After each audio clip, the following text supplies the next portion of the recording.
আমাকে যে মানুষটি বিয়ে করলো তার আগের স্ত্রীর একটা ছেলের সন্তান আছে। তার স্ত্রী মারা গেছে। এখন তার ছেলেটিকে দেখাশোনা করার জন্য আমাকে বিয়ে করেছে। ছেলেটার নাম সাজু, বয়স 11-12 বছর হবে। আমিও জেনেই বিয়ে করেছিলাম।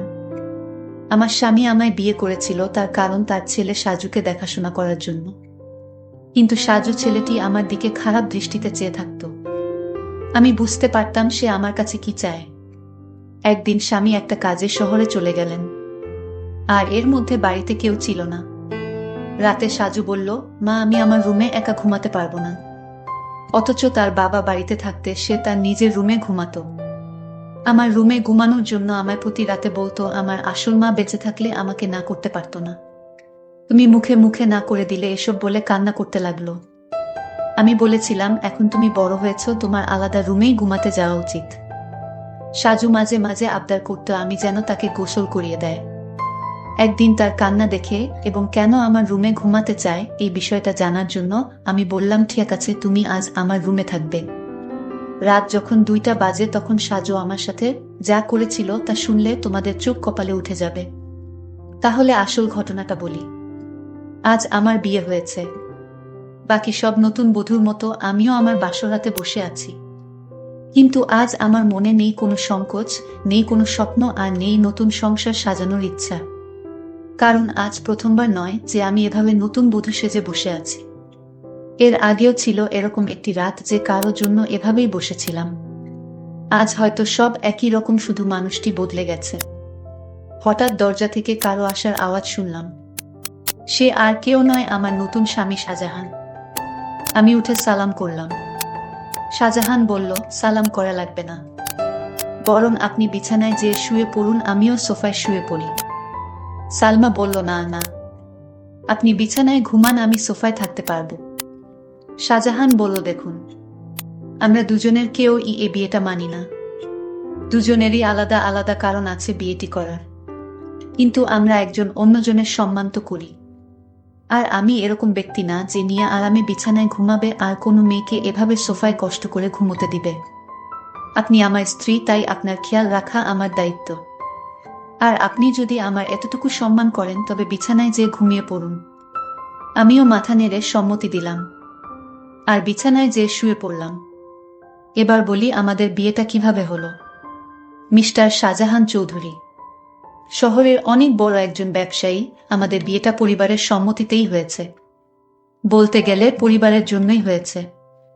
অবশ্য আমাদেরও অসম্মতি ছিল না। আজ আমরা দুজনে এক পবিত্র বন্ধনে আবদ্ধ, কিন্তু এ বন্ধনে কোনো মনের জায়গা নেই। কারণ আমাদের দুজনের মনেই যে অন্য কারো নাম আগে থেকেই লেখা। মানে দুইজনের মনই অন্য কারো মায়ায় জড়িত। অন্য কারো কাছে আমাদের মন বন্ধক রয়েছে। ভাবতেই চোখ দিয়ে এক ফোঁটা জল বয়ে গেল। বিয়েটা দুজনেই করেছি, কিন্তু এ বিয়েতে কোনো ভালোবাসা নেই, শুধু রয়েছে দায়িত্ব। তা নিয়ে আমাদের বিয়ের আগেই চুক্তি হয়েছিল। উনি আমার দায়িত্ব নিবে, আর আমি উনার পরিবারের আর উনার ছেলের।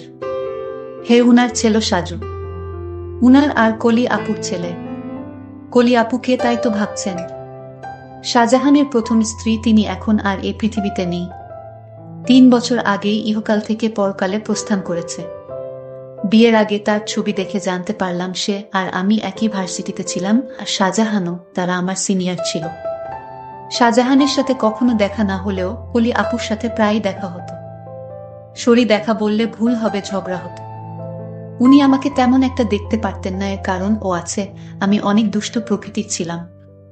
আর উনার সব টাইটেল নাকি চুরি করেছিলাম, তা উনি শুধু ভাবতেন অবশ্য। আজও হয়তো থাকলে আমার সাথে ঝগড়া করতেন, উনার স্বামীকে চুরি করেছি বলে অপবাদ ও দিতেন। কিন্তু উনার স্বামীর উপর তো আমার কোনো অধিকারই নেই, কারণ আমি উনাকে নিজের স্বামীই মানতে পারিনি। বিয়েটা করেছি শুধু পরিবারের জন্য আর আকলিনের জন্য। সাজু এখন 11 বছরের ছেলে, ক্লাস 5-এ এ পড়ে, দেখতে একদম তার বাবার মতো। যেমন সুন্দর তেমনই মায়াবী দেখতে, বিশেষ করে তার চোখ দুটি। শাহজাহানের ভাবি থেকে শুনেছি শাহজাহানের চোখে নাকি অনেক মায়া, কিন্তু কখনোই তাকাইনি, কারণ এখন আর কারো মায়ায় পড়তে চাই না। একবার পরে অনেক কেঁদেছি, আর কাঁদার ইচ্ছা নেই, আর না কষ্ট সহ্য করার ক্ষমতা আছে। থাক, এসব বাদ দিয়ে এখন ঘুমিয়ে পড়ি। ঘুম থেকে উঠলাম সকালের আলো যখন চোখে এসে পড়ল।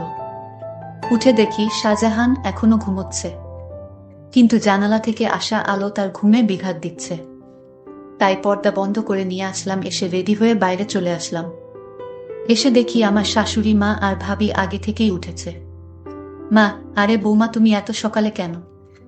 সালমা বলল, আসলে মা ঘুম ভেঙে গিয়েছিল তাই। ভাবি, তা ঠিক আছে, কিন্তু আমাদের নতুন বউ, না কোনো সাজ না কোনো গয়না। যাও পরে আসো। ভাবি, আসলে আমার সাজা পছন্দ না। ভাবি বলল, জানি, তাই তো গতকাল নিজের বিয়েতেও সাজনি। মা বলল, বিয়েটা কি তেমন ভাবে হয়েছে নাকি তোর দেবরের জন্য কিছুই করতে পারলাম না? ভাবি বলল, থাক মা, বাদ দেন। মা, আর আমাদের নতুন বউ তো এমনিতেই চাঁদের টুকরা, ওর সাজা গুজা লাগবে না। ভাবিস, আমি বুঝি সুন্দর না? মুখ গোমরা করে মা বলল, তুইও খুবই সুন্দর। কিন্তু মা জানো, আমি ছেলে হলে ঠিকই আমার দুই ভাবির প্রেমে পড়তাম। পিছন থেকে এসে মাকে এসে বলল, ভাবি বলতো ছোট ভাবির প্রেমে পড়তি। অবশ্য আমিও পড়তাম, আমার জালটা এতই সুন্দর। সবাই হাসাহাসি করতিসে। সালমা বলল, মা আমি আপনাদের জন্য চা বানিয়ে আনি। মা বলল, আরে না, তুই বস, আমরা সব করব। সালমা বলল, মা আমার ভালো লাগে না এমনি বসে থাকলে, মা কিন্তু। সালমা, প্লিজ মা। ভাবি বলল, আচ্ছা তাহলে আমি সাহায্য করি, আর সাথে অনেক গল্প ও করব, কেমন? সালমা, আচ্ছা। সালমা চা বানালো আর রানু ও ভাবির সাথে গল্প করলো। আসলে গল্প করছিল না, শুধু শুনছিল। চা বানানো শেষে নিয়ে আসে। এসে দেখে মা, বাবা আর শাহজাহানের ভাইয়া বসে আছে। বসে বসে গল্প করছে। সবাইকে চা দিল। বাবা, বাহ, অনেক মজা হইছে, তোমার মার চায়ের থেকেও মজা হইছে।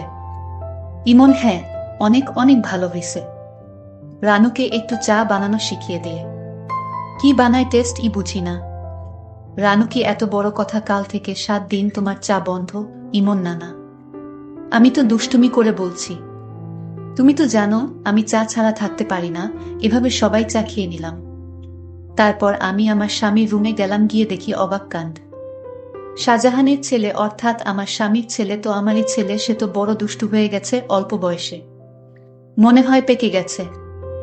গিয়ে দেখি একটা পুতুল হাতে নিয়ে বলছে, তুমি কবে আমার হবে মা? আমার কবে আমায় কাছে টেনে নিবে?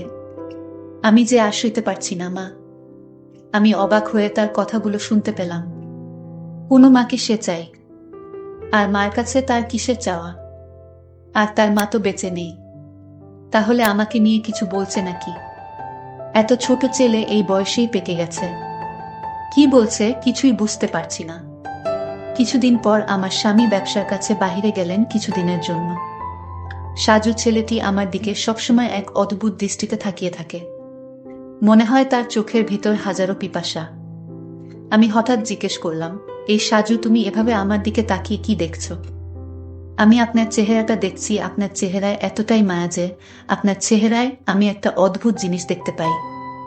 আমি তো তার কথা শুনে অবাক, এতটুকু বাচ্চা ছেলে এসব কি বলে? হঠাৎ আমাকে জিজ্ঞেস করে ফেলল, আচ্ছা মা, তুমি বাবাকে কেন বিয়ে করলে?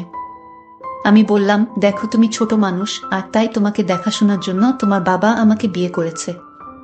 সাজু ইদানিং দেখছি আমার দিকে অদ্ভুত দৃষ্টিতে তাকিয়ে থাকে। আমি যেখানে যাই সেখানে আমাকে ফলো করে। আমি গোসল করতে গেলাম। সাজু বলতেছে, মা, অনেক দিন হলো আমার মা আমাকে গোসল করিয়ে দেয় না, আমাকে ভাতও খাওয়াইয়া দেয় না। মা, তুমি তো আমার মা, যেহেতু আমার আগের মা মারা গেছে। এখন আমার মা হিসেবে আমার আব্বু তোমাকে বিয়ে করে এনেছে মায়ের শূন্যতা পূরণ করার জন্য।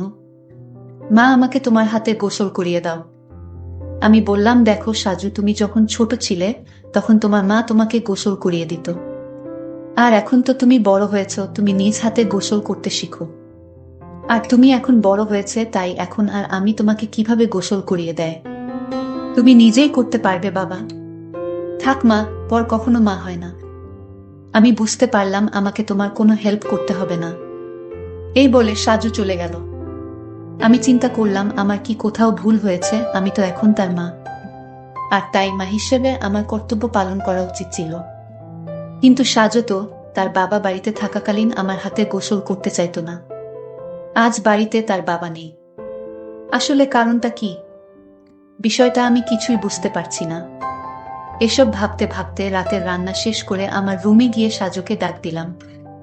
গিয়ে দেখি আমার একটা ছবি হাতে নিয়ে ছবিটির সাথে কি যেন বলছে, আর ছবিটির সাথে এক অদ্ভুত আচরণ করছে, আর বলছে আমার মনের আশাটুকু কবে পূরণ হবে মা। সাজু চোখের পানি ছেড়ে কান্না করছে আর বলছে। আমি ডাক দিলাম, সাজু তুমি কান্না করতেছো কেন, তোমার কি হয়েছে? কিছু হয়নি মা, আমি আসছি, তুমি যাও। আমি এক গভীর চিন্তায় পড়ে গেলাম। সাজু আমার কাছে কি চায়? তার দৃষ্টিভঙ্গি আমার কাছে স্বাভাবিক মনে হচ্ছে না। সাজু খেতে বসলো আর তার মাকে বলতে লাগলো, মা আজ রাত আমি তোমার রুমে ঘুমাবো। আমার ওই রুমে একা একা ঘুমাতে ভয় লাগে। আমি বললাম, সাজু তুমি এখন বড় হয়েছ, তোমার ভয় পাবার কথা না, তুমি তোমার রুমে ঘুমাও, কিছু হবে না। সাজু আমার কথার জবাবে বলল, আরে মা, আমার আসল মা যদি বেঁচে থাকতো তাহলে এভাবে মুখে মুখে না করতে পারতো না। আমার সব ইচ্ছা আমার মা পূরণ করত। আচ্ছা সাজু, তোমার কাছে একটা প্রশ্ন, তোমার আব্বু যখন বাড়িতে ছিল তখন তুমি তো তোমার এসব আবদারের কথা বলতে না। এখন তোমার আব্বা বাড়িতে নেই আর এখন তোমার অনেক আবদারের কথা বলছো কেন বাবা? মা তুমি আমার কষ্ট বুঝবে না? আমি তো কিছুই বুঝি না, সব তুমিই বুঝো। এসব কথা বাদ দিয়ে এখন ঘুমাতে যাও, রাত অনেক হয়েছে। সাজু চোখের পানি ছেড়ে তার রুমে চলে গেলেন, আর আমি শুয়ে শুয়ে সাজুর আবদারের কথা ভাবতে লাগলাম। সাজু আমার রুমে ঘুমাতে চায়, তার নাকি নিজের রুমে থাকতে ভয় করে। আবার বলে তাকে গোসল করিয়ে দিতে, আমার ছবিটি হাতে নিয়ে ছবিটির সাথে গুনগুনিয়ে কি জানি বলে। না, আমি কিছুই ভাবতে পারছি না। এসব ভাবতে ভাবতে আমার কিছুতেই ঘুম আসছে না। হঠাৎ সাজুর রুমে একটা আওয়াজ শুনতে পেলাম।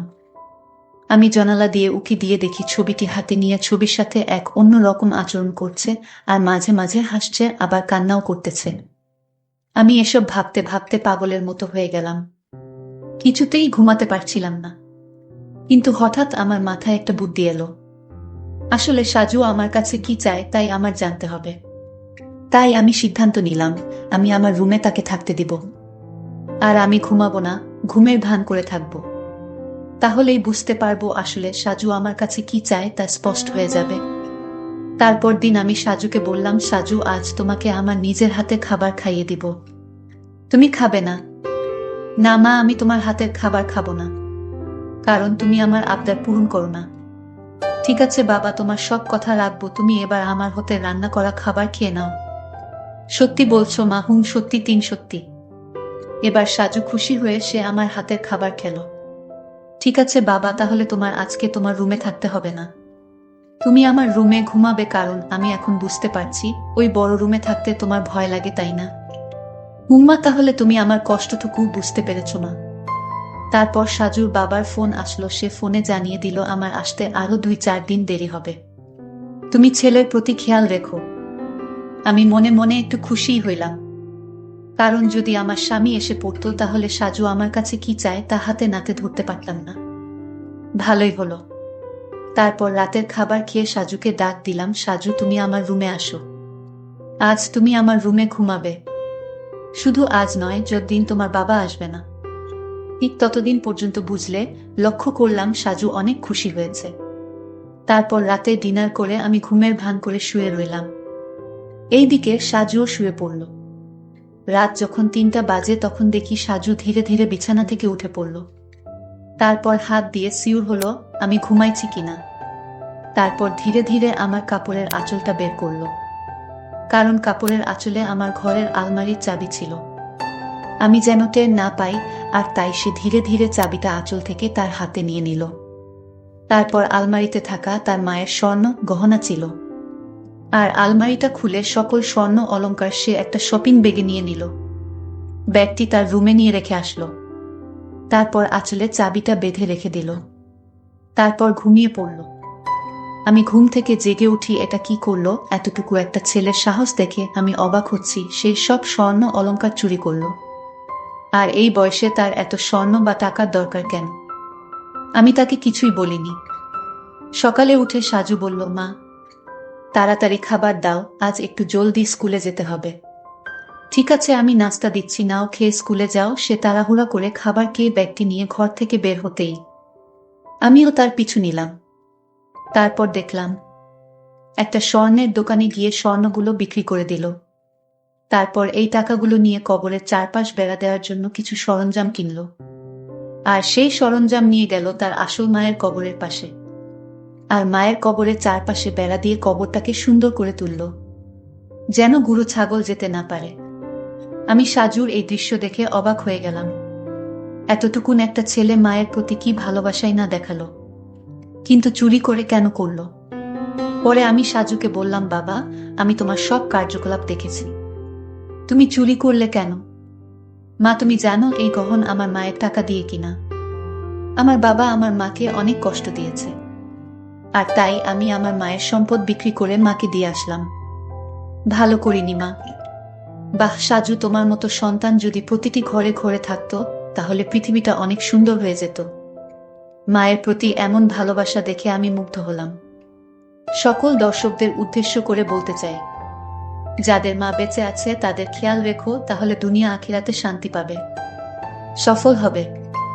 বন্ধুরা, আজকের গল্পটি কেমন লাগলো তা কমেন্ট করে জানাবে। আর তোমরা কোন ধরনের গল্প পছন্দ করো তাও কমেন্ট করে জানাবে। সকলে ভালো থাকবেন, দেখা হবে নতুন কোনো ভিডিওতে। ধন্যবাদ।